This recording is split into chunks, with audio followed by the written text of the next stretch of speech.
তুমি যতটুকু জেনেছিলে, আমি তো তোমাকে জানার জন্য জ্ঞান থেকে, যোগ্যতা থেকে মাহরুম করি নাই।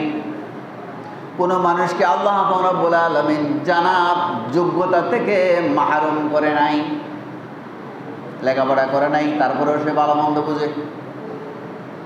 একবারের জন্য স্কুল মাদ্রাসায় যায় নাই, তারপরেও সে কোনটা করলে লাভ, কোনটা করলে ক্ষতি সেটা বুঝে।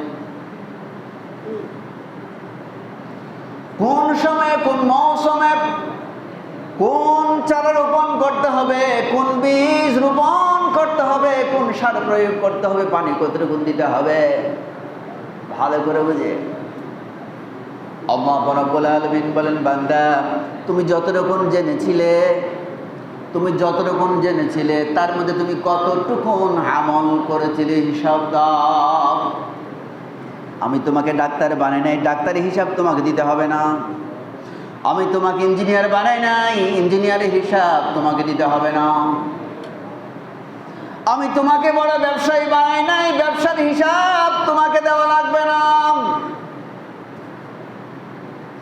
বান্দা তুমি যতটুকু জেনেছিলে জ্ঞান, দ্বীনের জ্ঞান, শরীয়তের জ্ঞান, ইসলামের জ্ঞান, এই জমিনের জ্ঞান, যতটুকু তুমি অর্জন করেছিলে তার মধ্যে তুমি কতটুকু আমল করেছো সেটার হিসাব দাও।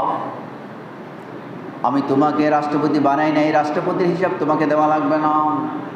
আমি তোমাকে বিচারপতি বানাই নাই, বিচারপতির হিসাব তোমাকে দেওয়া লাগবে না। আমি তোমাকে চেয়ারম্যান বানাই নাই, চেয়ারম্যানের হিসাব তোমাকে দেওয়া লাগবে না।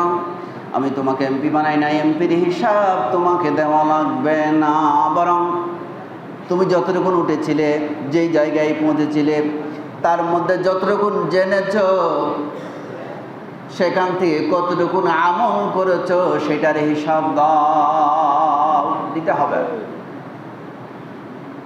আল্লাহ রাব্বুল আলামিন আমাদের সকলকে আল্লাহর আদালতে সব হিসাব যাতে আমরা দিতে পারি, সেই জাতের আমল এবং সেই জাতের ঈমান তৈরি করার তৌফিক যাতে আল্লাহ পাক আমাদের সকলকে দেয়, সকলকে বলি আমিন। আসসালামু আলাইকুম ওয়া রাহমাতুল্লাহ।